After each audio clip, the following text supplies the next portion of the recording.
Today is Friday, March 15th, and this is William Michael of the Classical Liberal Arts Academy. This is going to be the third talk that I give that's intended to be a practical talk for young couples or even unmarried singles about marriage and family life. And as I said, it's going to be practical. I'm not going to waste a lot of time on speculative issues or philosophical issues.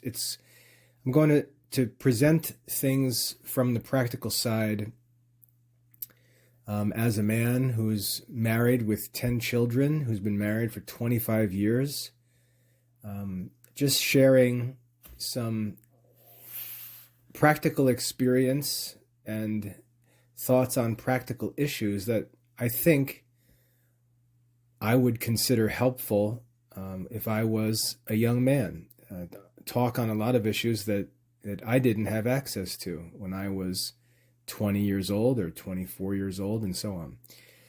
As I said, this is the third talk on this topic. In the first talk, which sort of laid down a preliminary assumption, I just made it clear that I understand that most people today will hear things I say and just dismiss them. And I really don't care because, as I've emphasized, I'm presenting these as my own judgments and my own thoughts based on my own experience, my own beliefs, and so on. They're obviously not infallible papal statements. They're not inspired divine scripture or the words of doctors of the church, and therefore I present them comfortably and confidently as my own views, but I leave them to you to consider and chew on, to think about and put to the test. Like St. Paul says, cling to what is good and reject what is evil.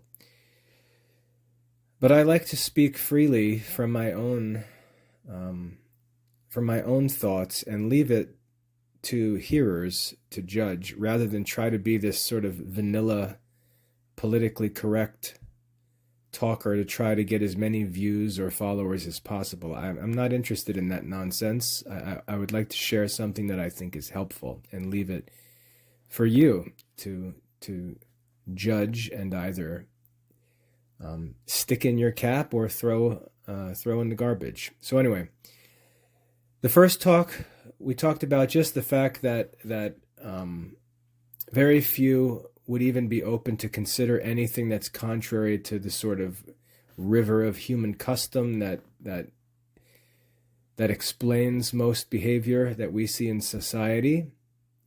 And then in the second talk, I discussed pressure that's put on young people to get married, and what the cause of that pressure is, and what the source of that pressure is, and why many young people find themselves married and frustrated because marriage didn't turn out to be what they expected it to be. And that's a very sobering reality when that sets in and you realize that you were sold something and advised to do something, even pushed to do something that once you did turned out to be other than what it was advertised to be. And that's a reality that I think many Catholic young adults are living in. I know I certainly had to learn that myself. And so in this talk, what I'd like to discuss are what I consider to be the false expectations that torment young Catholic people. Where these false expectations come from, what sort of things are falsely, unreasonably, unrealistically expected, and how this contributes to a general frustration, not only with marriage and family life, but with the Catholic life in general, and why we see so many fussy, complaining Catholics, most of whom are married people. And why we see the rise of something like Protestantism, and why we see the rise of something like this traditional Catholic culture that can't stand anything that the Pope or bishops have to say. What's really going on behind the scenes? I would argue, and again, these are my thoughts. I would argue that what we see is a generation or two generations of people who have followed Protestantish counsel concerning marriage and family life and find themselves in circumstances that are not what they had hoped for, and they're vexed by this, and they're looking for someone to take it out on. And so they're taking it out on, let's say, the Pope or the bishops or their local churches, or they're taking it out on the schools or the government. It's, everyone is to blame.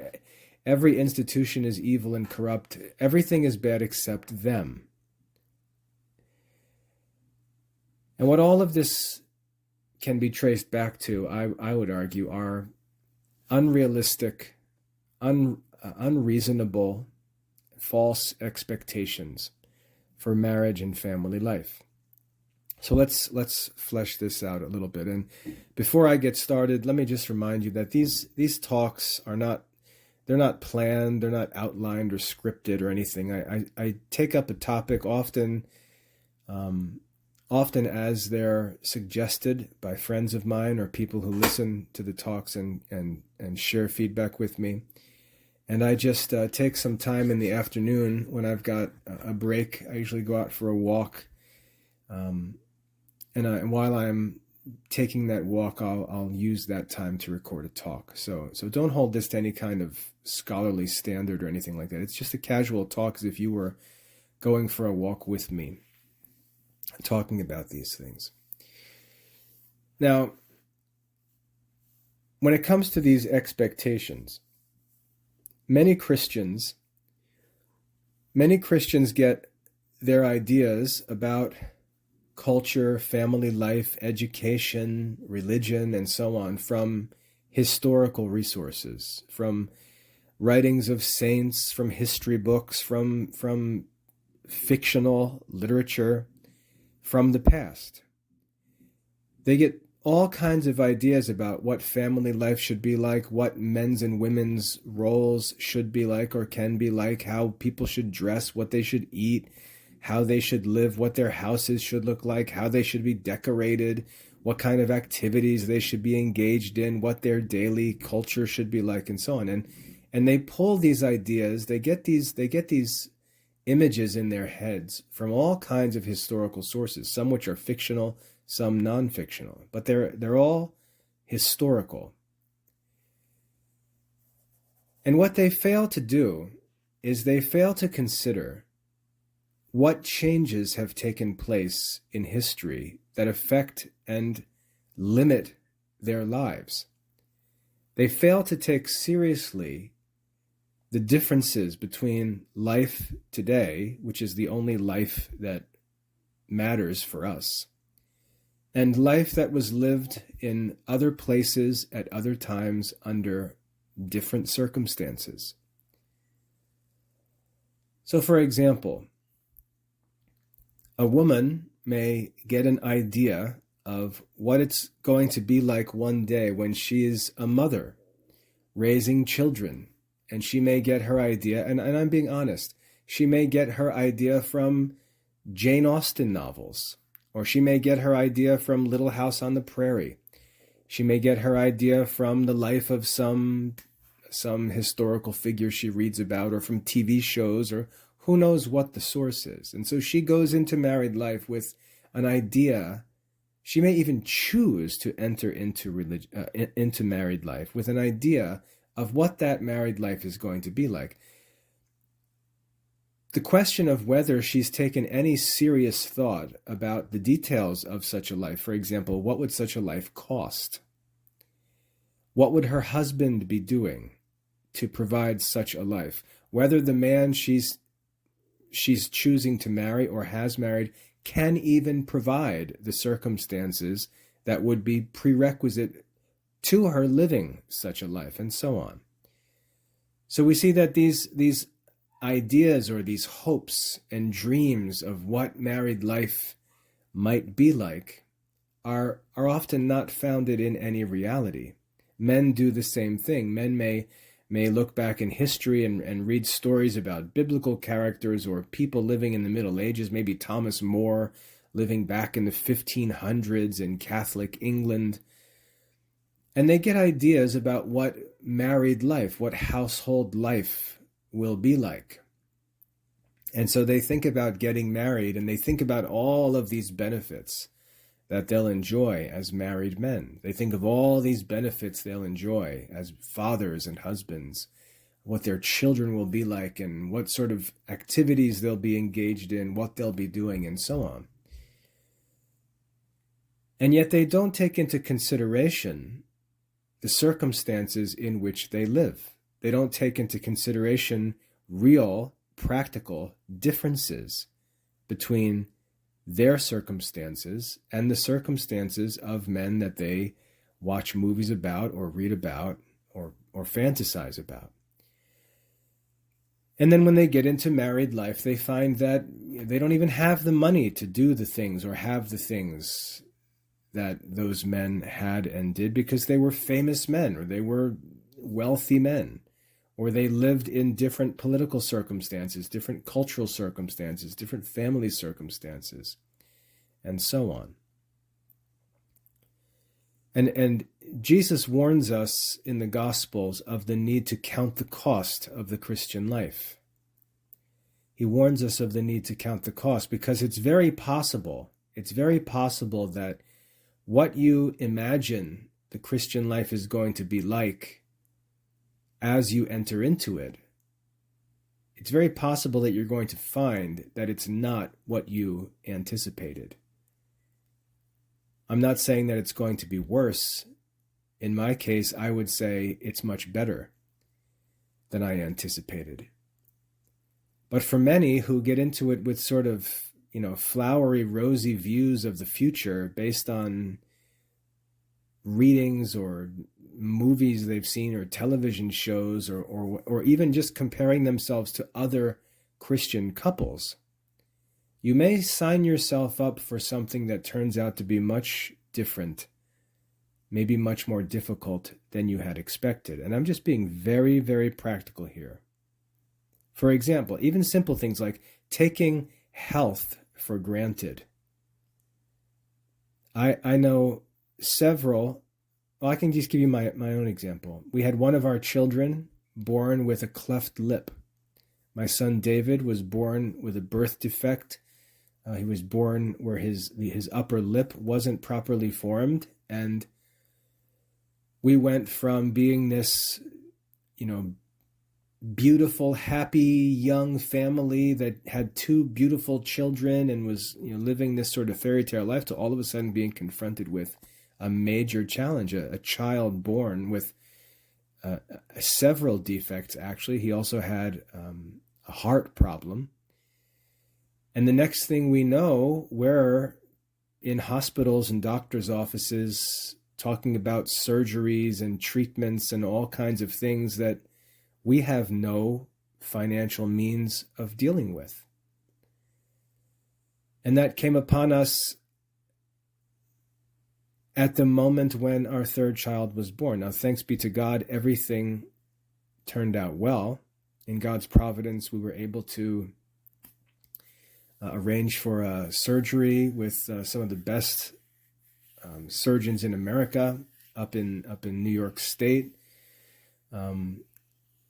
And another issue, as we weighed the options, we chose against having heart surgery for him, and that turned out to be a good decision because he's perfectly healthy.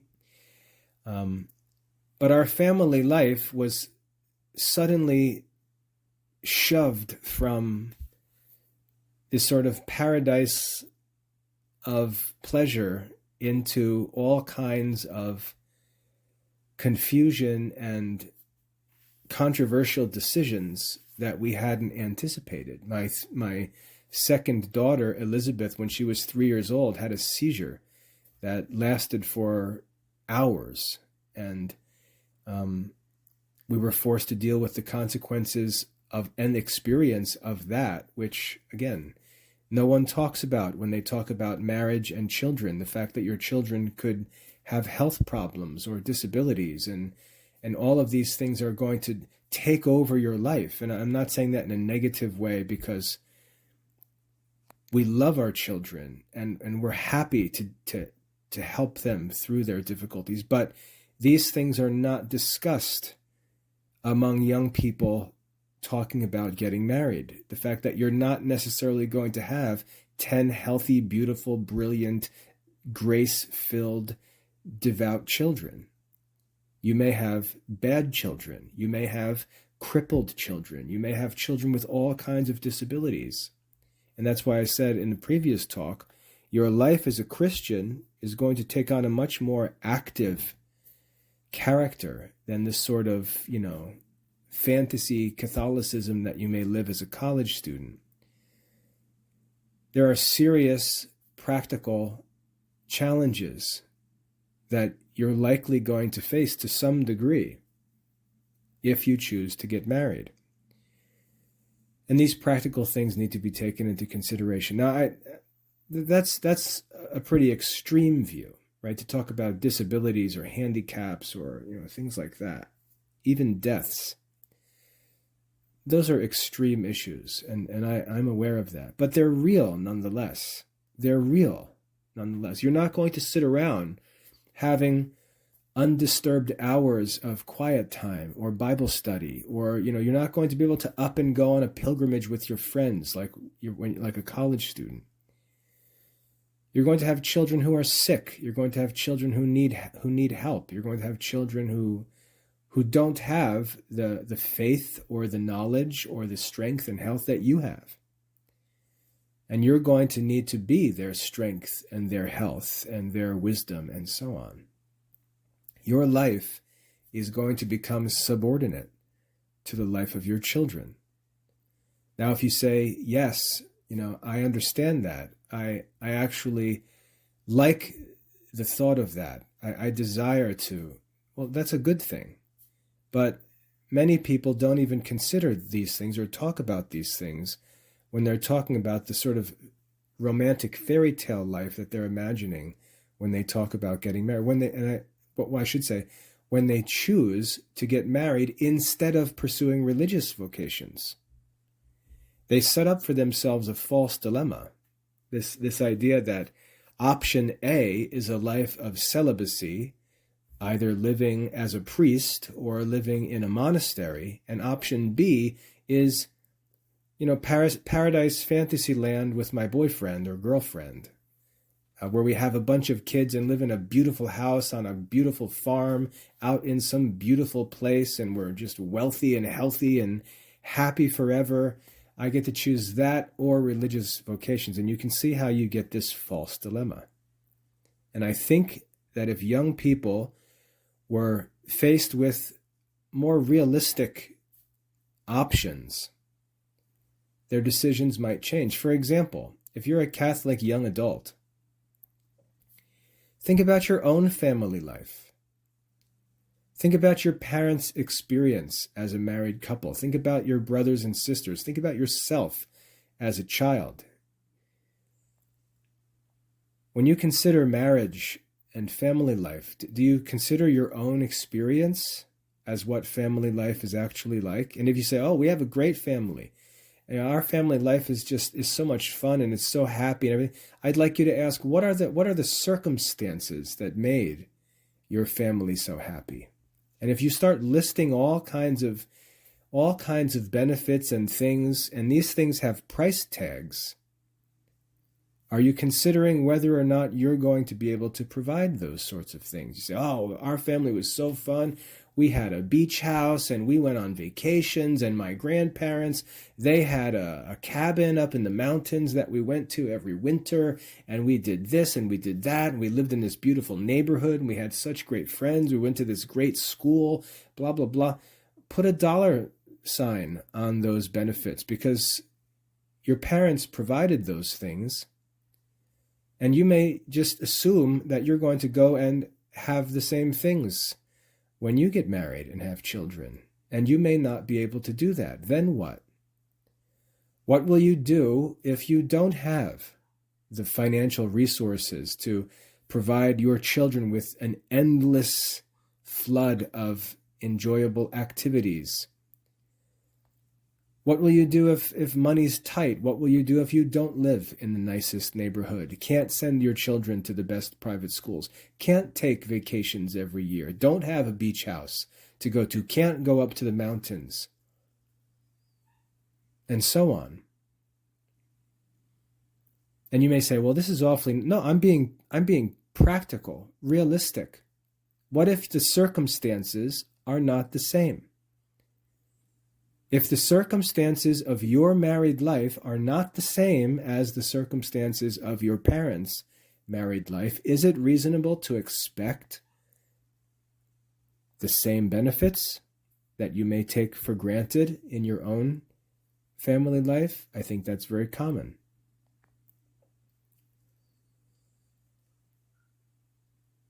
So even if you had a great family experience, are the circumstances going to remain the same?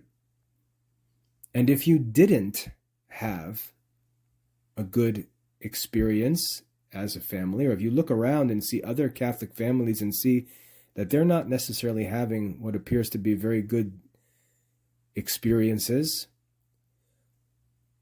why are you entertaining romantic fictional ideas about what married life is and using that as the alternative to a religious vocation?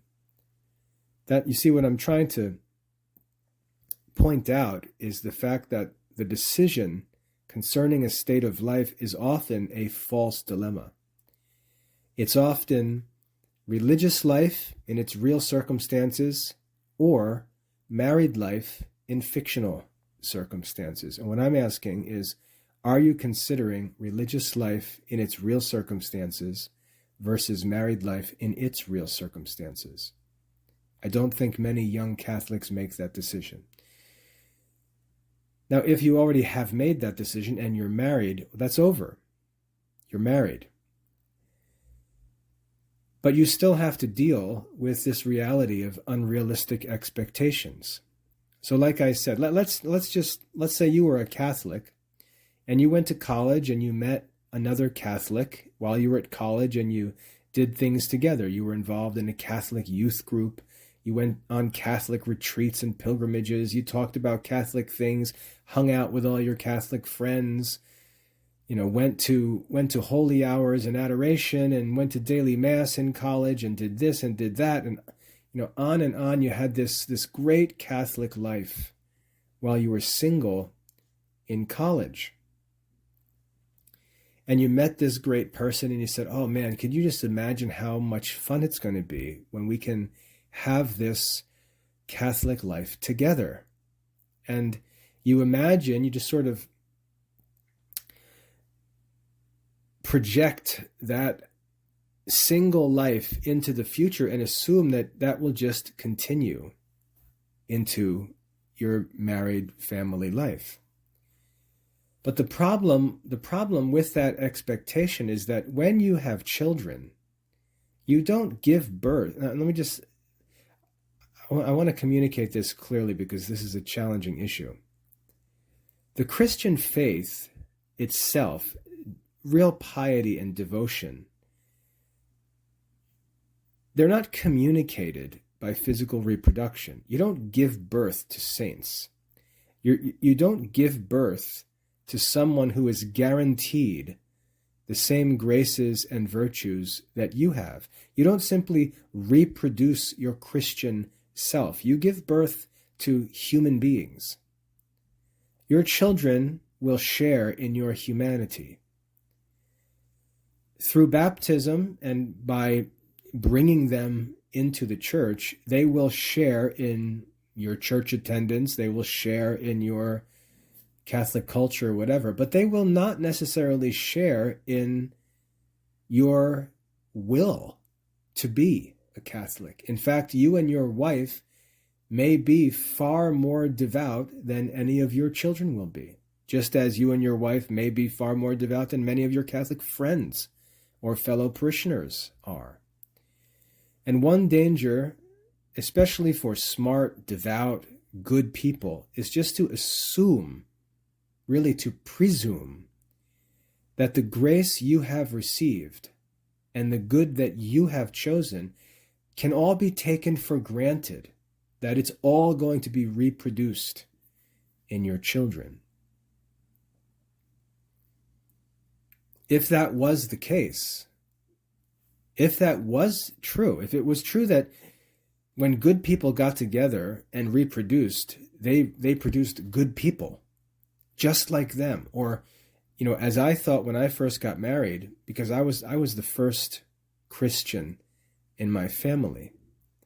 And when I thought about marriage, I thought, oh, it's going to be so exciting because, it took me all this time to become a Christian and to learn the Christian faith and figure some things out. And my kids are just going to be able to take their beginning from my ending and build on that. They're just going to be so much better than me.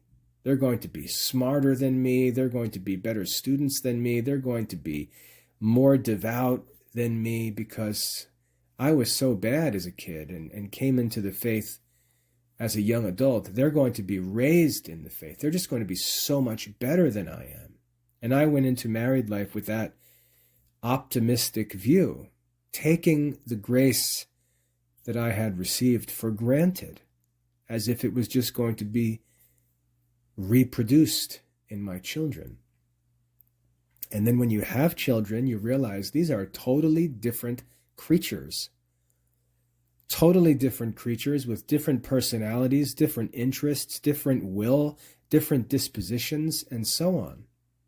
And you realize that my children are not simply duplicates or clones of me. It may be that they're better than me, which would be my greatest desire, but they may be different. They may be worse than me. King David, in all his greatness, was a father to Absalom, who was one of the worst characters in the Old Testament. Isaac, the son of Abraham, was father to Jacob and Esau, twin brothers who were totally different from each other. And, if you really want to meditate on anything, meditate on Jacob and Esau, the fact that a husband and a wife could have two children born at the same time that are totally opposites spiritually. Because that's the reality of family life. You have no idea what your children are going to be like. So expectations that you're just cloning versions of yourself, and so instead of there being one you, there are going to be 7 of you, is simply not realistic. It's not realistic. And if that's part of your thinking about the future, you're going to be vexed. And that vexation is going to lead you into 1,000 different sins. Because it's going to drive you crazy. You're going to think that you're doing something wrong or that there's something wrong. You're going to start blaming other people that they must be doing something wrong. You're going to hate other people in your life because you're going to think that they're corrupting your good kids. And you're going to end up being a worse person because of this supposed desire to raise saints. You're not even going to be able to get along with other people because you're going to see them all as corrupters of your children, rather than everything being normal and your children simply not having the same grace at age 8 that you have at age 28. So you can see the problems that develop. This is true of culture. It's true with education. Just because you have a will to have a brood of highly educated little saints doesn't mean that there's going to be a school in existence for you to make that a reality, or that you're going to be able to afford such a school. And I know that many people, because they are good students or because they love Christian learning, assume that they're just going to homeschool. And the desire to homeschool is all that it takes to have great results from homeschooling. And you're going to learn that that's not true. And so this expectation that all my children will be brilliant, well-educated, little saintly, scholastic philosophers is an unrealistic expectation. The same thing is true with family devotion. You can imagine this ideal family religion. You can imagine the potential beauty of this Christian culture, but you may find that your parish or the church that you attend or the churches in your area just don't provide support for that vision to be realized. Or you may find that your children are averse to it and just don't want that religion. And then what are you going to do? Well, you're going to start doing what we see many Catholics doing today. You're going to be complaining about the church. You're going to complain about your children. You're going to complain about your family members and neighbors and relatives. You're going to complain about the nutrition and how food is being produced because it's making your kids act badly. You're going to start blaming everything in the world because your unrealistic expectation is not being fulfilled. You're going to sit there gnashing your teeth in vexation because your expectations are not being realized. And what you're not going to do is simply ask whether your expectations are the problem. And this is what I would say we see in many Catholics today. We see Catholics who have just decided that they're going to have Mass in a beautiful church building. They're going to have beautiful architecture, beautiful artwork, beautiful music. They're going to have a priest who's like Padre Pio, who can preach like Saint Dominic, who has the kindness and zeal of Saint Francis. They're going to have,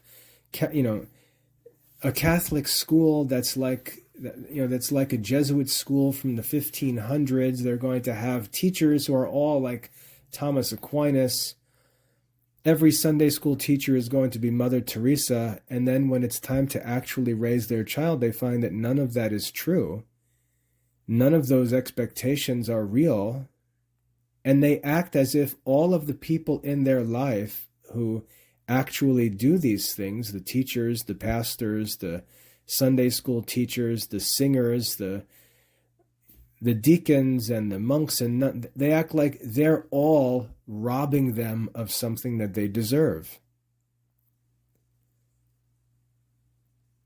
And so they live, again, in this state of vexation, complaining about everything. And so now they're angry at the bishop because he doesn't ordain and train men to all be like Padre Pio and Thomas Aquinas. He complains about religious life, that all the religious communities are corrupt and apostate because they're not filled with St. Ignatius's and St. Francis Xavier's of the 16th century and all of this culture and life that this married guy presumed that he would have is not being realized, and so it's all their fault.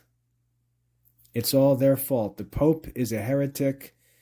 The bishops are all wolves in sheep's clothing. All the priests are unfaithful. Everybody's liberal. Everybody's lazy. Everybody's evil. Everybody's corrupt. And this is how this person looks at the world. And if we were to be able to get that person to stop for a second and ask, why do you think that things should be otherwise for you? Why do you think your expectation is realistic? You chose not to be a priest. You chose not to be a monk. You don't teach like Thomas Aquinas. You don't serve like St. Francis. Why is everyone else held to this standard of excellence? Everyone except for you. Why are you allowed to do what you please in the world and expect that all the other Catholics will take up all of the work which you yourself are not interested in doing? And why is your decision to do that justified, but everyone else's skill or lack of skill is all evil? And the answer is because your expectations are just nuts. You have unrealistic expectations, and those expectations, joined together with your pride, are just turning you into a crazy person. Now, what happens, the reason I mentioned pride is because when you realize that your expectations are not realistic, it takes humility, first of all, to even realize that and admit it. But it then takes humility to consider what your realistic expectations actually should be. What should my expectations be? And you need to come down off of that imaginary horse you're riding and think about what you actually have to offer your children in terms of culture and resources and learning and so forth. In humility, you can gain a realistic vision for what you can and should pursue, what you should expect, what you may reasonably expect. And that, I would argue, is one of the most important things to do as a married person. I might even say it's the most important thing to do, is to examine yourself, humble yourself, and ask yourself seriously, what should my expectations be? What should my expectations be? And you should not start talking nonsense and say, well, with God, all things are possible. That's all God's business. God could cause you to walk on water, but that doesn't mean that you should go step out of a boat in the middle of the ocean. That's none of your business. When we think about our lives and our expectations, they should be based on our abilities. What can I, as a father and a husband, actually provide? And that process of tempering our expectations and bringing them into harmony with reality, very few Catholic married men and women do that. Very few Catholics examine themselves, attain some degree of self-awareness, and realistically assess who they are, what they should expect, and so on. It takes humility to do that. It takes humility to admit that. It takes humility to accept it. And then it takes humility to actually live in light of those realistic expectations. What I can do, what I can't do. What is within my reach, what is beyond my reach. What's realistic, what's not realistic. That, I would argue, is the most important thing in establishing a good marriage and a good family, is having a realistic sense of what your expectations should be, because fulfilling realistic expectations will take all you've got. It will take all of your resources, all of your time, all of your energy to fulfill your realistic expectations. And so you've got to have realistic expectations, because you're going to need to work to fulfill those expectations. Because if you don't, if you fool yourself with higher expectations that are not realistic, you're going to end up not even attaining to your realistic expectations, but are going to end up with less. And we see this all the time in Catholic families. We'll see Catholic families that start out with a young couple talking about how they're going to raise saints. All their kids are going to be like Dominic Savio and Saint Therese. They're going to raise a whole entire family of saints. The expectation is completely unrealistic. And rather than setting realistic expectations and working to bring about those realistic expectations, they end up messing around with total nonsense, pretending to pursue expectations that are infinitely out of their reach. And then if we check back in with those families 10, 15 years later, we find out that they don't even talk to their children anymore. Their children have all left the faith, want nothing to do, not only with the church, which is one thing, but want nothing to do with them, which is a different thing. And yet you'll find that those families that lose everything will still be talking about their unrealistic expectations as if they were prudent. They will still, and how you can see this is they will simply blame others. They'll blame the church. Well, the church didn't do this, and the kids didn't do this, and they chose to do this, and the schools let them down because the schools didn't teach them this, and when they went to this place, they had this bad influence, and it's their fault for this. And they simply have excuses for every failed expectation, and they will never admit, my expectations were unrealistic and unwise, and I did things in the service of those unrealistic expectations. I made lots of mistakes and ended up not achieving what might have been realistic expectations. They won't do that. They'll have justifications and excuses for everything. They will blame everyone, including their children, for failing to fulfill their expectations. The only people not subject to those expectations are the parents themselves, or at least the one parent who holds them. But realistic expectations will take everything we've got. And that's one of the reasons I think people are actually attracted to unrealistic expectations, because it becomes an excuse to do less. It becomes an excuse to not do what you should be doing, which would actually be responsible, but to dabble with things that are really none of your business, that you shouldn't even be dabbling with. And you do that instead of the things that you should be dealing with, which is what makes it attractive, as I said.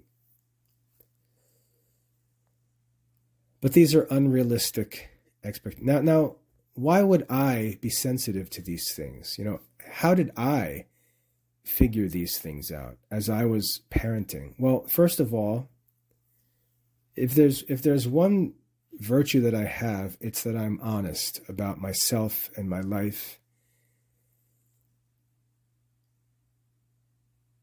And when I looked at my life, I saw myself as a man who has, since the time of my conversion, around 18, I have studied and worked incessantly. And I look at how much I've studied and how hard I've worked, and I think of how relatively little I've actually achieved. And I realized that this modern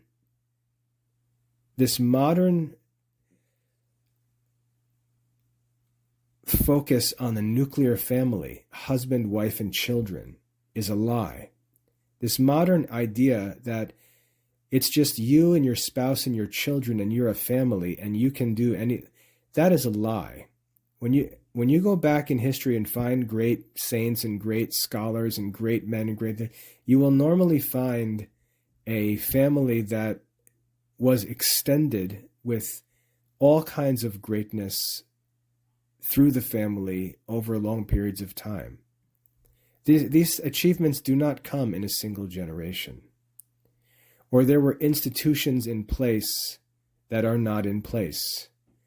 And so any kind of cultural, intellectual, social mobility is not possible in our society.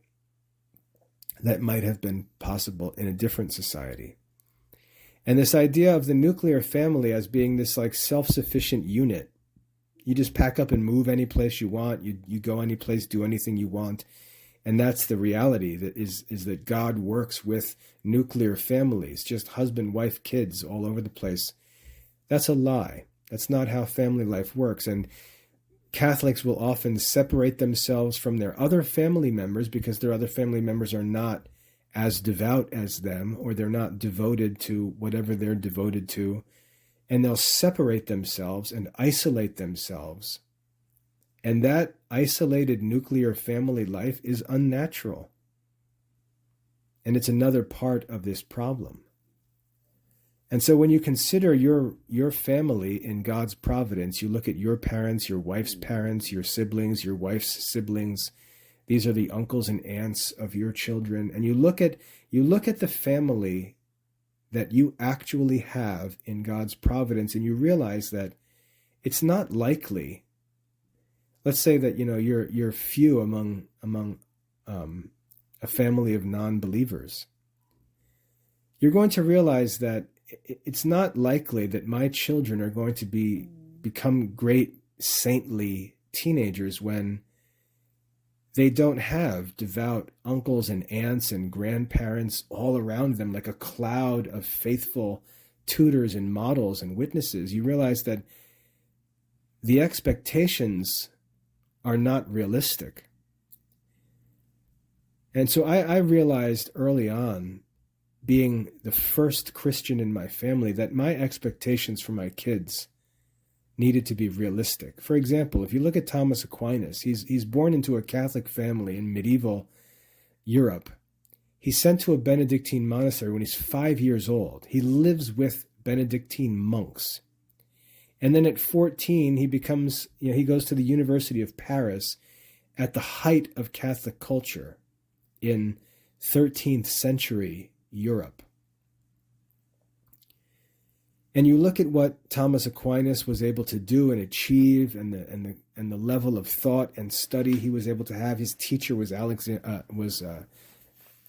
the Great, and so on. And then you look at your kids and you ask yourself, how could I possibly expect my kids to be anything like a Thomas Aquinas when the circumstances are so vastly different?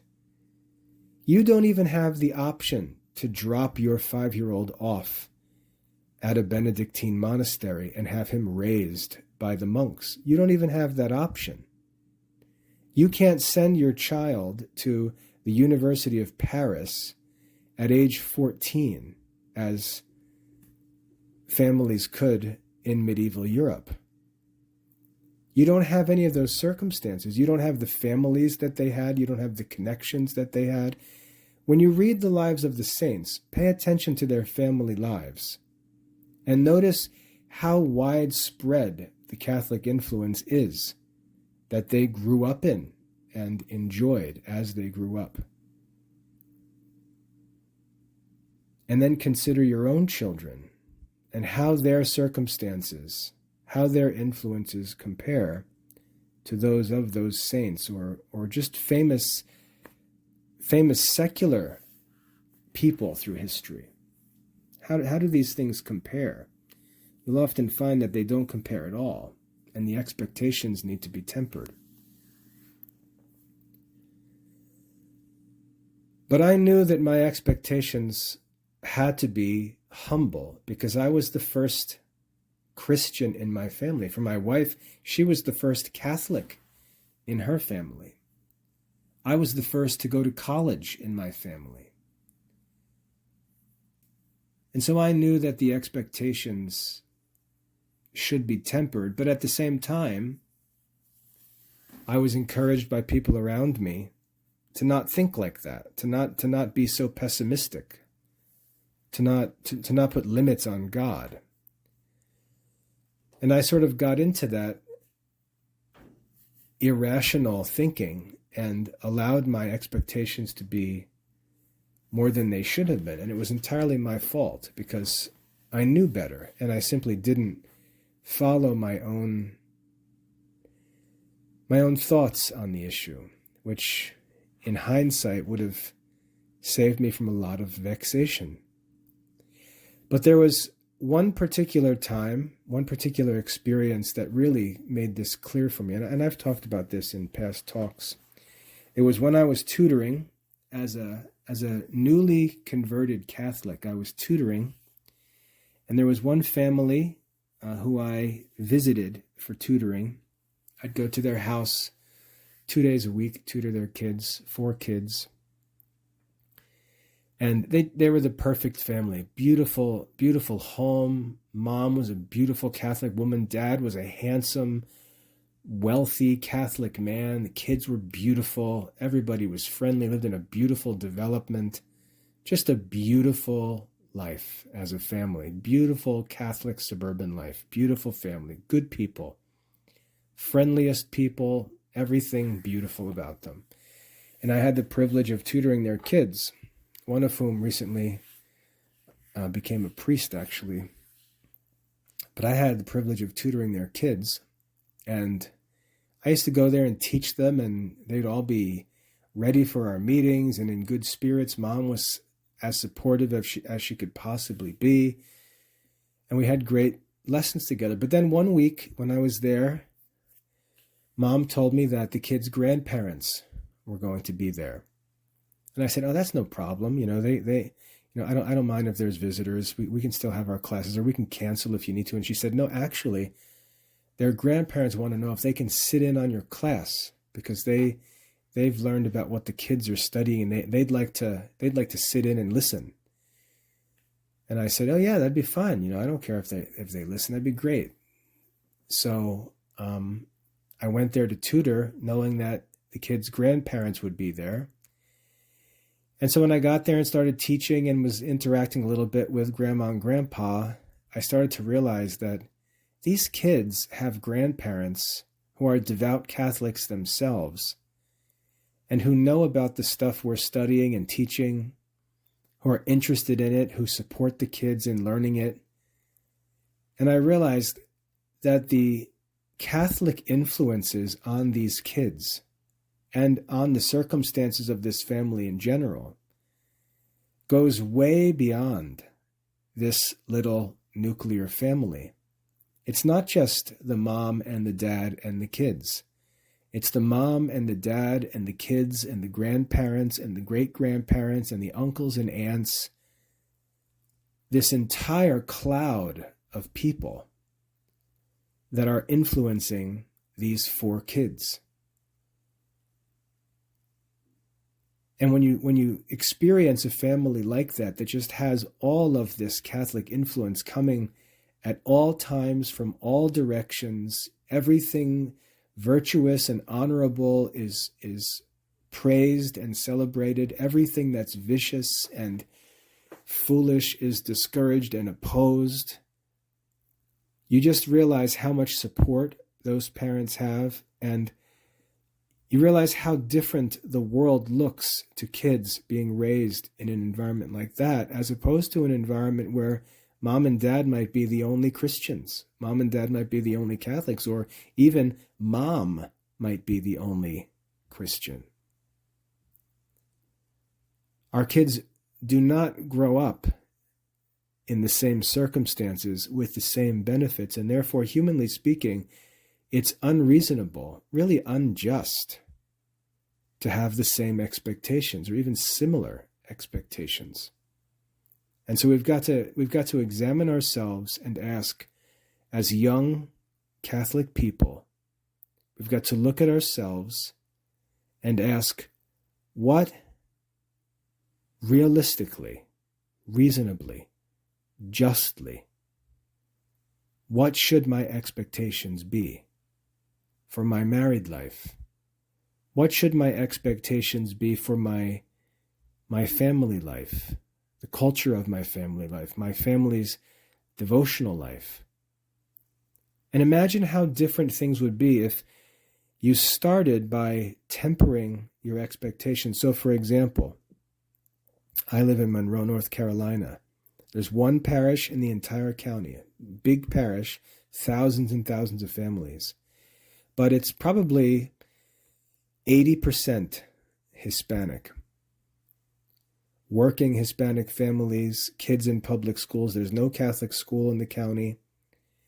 If I were to start with the reality of my circumstances and say, what are my realistic expectations?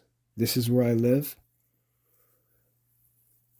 This is my parish. We've got one parish priest for all these people. We've got one parish priest, a couple of deacons. There's no Catholic school. There's a faith formation program open to everyone. This is my parish. What should my expectations be? And then think to myself, if I would like to raise my expectations beyond what is reasonable here, what would I need to do to cause those greater expectations to become realistic? And can I do that? Can I do that? So say, I want my kids to be raised so that they could go to Harvard, or they could go to the best universities in the world. Well, you're not going to get that from the local schools. You're not going to get that from the parish or from the local Catholic culture. So what are you going to do? Homeschool? You're going to homeschool, and you and your wife are going to give your children everything necessary to gain admission to the most competitive, selective schools in the whole world? Is that a realistic expectation? No, it's not realistic. So what should the expectations be? Well, I want to raise saints. Everyone talks about raising saints. Well, what saints are you thinking about specifically? And were those saints, humanly speaking, were those saints raised in similar circumstances? And if they were not raised in similar circumstances, then why would your expectations not be changed? And if you wanted to hold to the same expectations, how are you going to fill in the gap to overcome that difference in circumstances? And if you can't, why would you persist with those expectations? And like I said, those expectations are going to cause all kinds of trouble. And you're probably going to end up not even fulfilling the expectations that you might have. So raising saints, sending kids to the best colleges, and everybody's going to be a doctor and lawyer. Everybody is going to... What are your realistic expectations? Now, you might say, well, this just seems so negative. It just seems so pessimistic and negative. Why would I want to go into family life with this negative, pessimistic attitude? It's actually not negative. It's realistic. It's realistic. And the reason why that's actually good is because let's just take some random desire. You could say, like, I would like my kids to go to an Ivy League school. And I don't care what anybody says about colleges and things like that. It's cool today to say that kids should grow up and they should all become plumbers and electricians, even though no one does that. The kids should, right? And Ivy League schools stink, and local small colleges are awesome. No one actually thinks that that's true except crazy people. But that's a different issue. That's just modern Christian arrogance. Anything that I can't do is stupid. Anything that I can do is awesome. It's just not realistic at all. But let's say as a parent you had an aspiration, said, I would really love for my kids to be able to attend the best universities in the world. And you could say, yeah, but we don't have access to great schools. We don't have money to send our kids away to any, like a great boarding school or something like that. We're probably going to have to homeschool our kids, and we've never homeschooled before. It's probably not going to be the most awesome academic experience. That really doesn't matter, because if you have goals, you simply have to ask, how can I fill in what's needed? And what that may lead you to understand is that there are different ways to accomplish these goals. And you may be able to keep the same goals, keep the same expectations, but change some of the details of those expectations. Change the manner or the means by which those goals are achieved. And that, again, this is why it's so important to look at these things realistically. Because even if you have lofty ambitions, you might be able to achieve them if you can consider alternative means of achieving them. For example, you might not be able to homeschool your children and prepare them for admission at age 18 to an elite university, but it's also true that your children don't need to be admitted to an elite university at age 18. What is your goal, really? Is your goal for your children to be admitted to a certain university at age 18? Well, that's very difficult. Or is your goal to have your child, assuming that he agrees with this, because that's another complication, that the fact that they just may not share your will and you have no right to tell them what to do. But maybe your goal could be to have your children graduate from an elite college, period.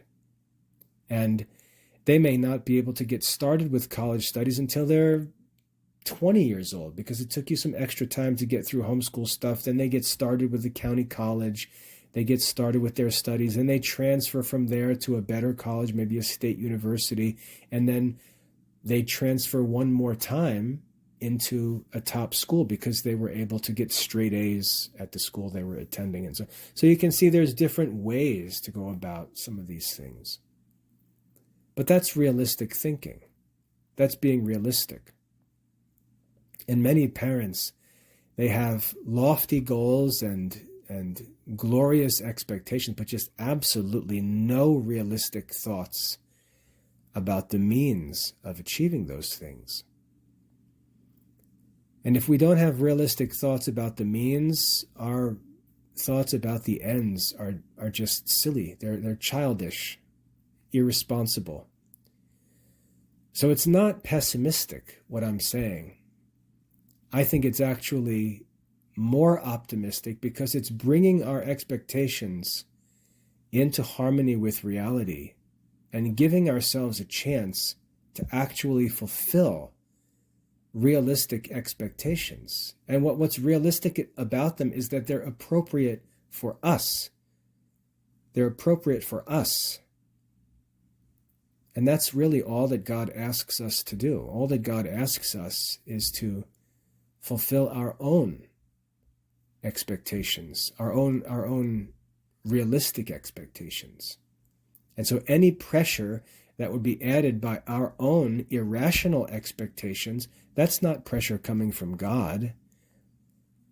That's pressure that we're manufacturing ourselves. And the faster that we can get rid of that, the better we'll be.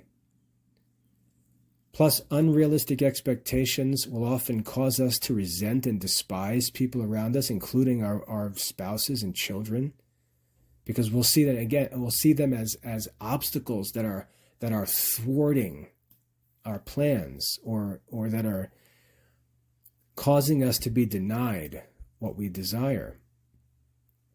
Whereas having realistic expectations of both the ends and the means will help us to focus on what's on our control and just work at it, and not set artificial milestones or deadlines or time limits or restrictions that really don't need to exist.